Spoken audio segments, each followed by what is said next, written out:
দেখেন ভাই আজ প্রচুর ঠান্ডা পড়ছে, যে পরিমাণে ঠান্ডা পড়ছে আগুন জ্বালাতে বাধ্য হলাম, না হলে উপায় নাই ভাই।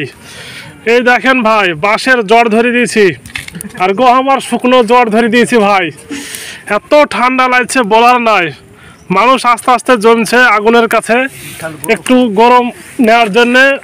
মুরসালিন ঠান্ডা কেমন লাগছে বলো? বিশাল ঠান্ডা। তাহলে কি তো আগুন পড়ছে? হাসিবুল বলো। এই দেখেন ভাই এটা হচ্ছে গুঁড়োর ব্যবসায়িক, এরও উপায় নাই। গুঁড়ো ব্যবসা করতে করতে আগুনের কাছে চলে এসছে আগুন পোহাইতে ভাই। এত ঠান্ডা বলার নেই। আর 5টা দিনের মতো আজকে প্রচুর ঠান্ডা পড়ছে। লালচান কেমন ঠান্ডা লাগছে তোমাকে? আগুন পোহাইতে কেমন লাগছে?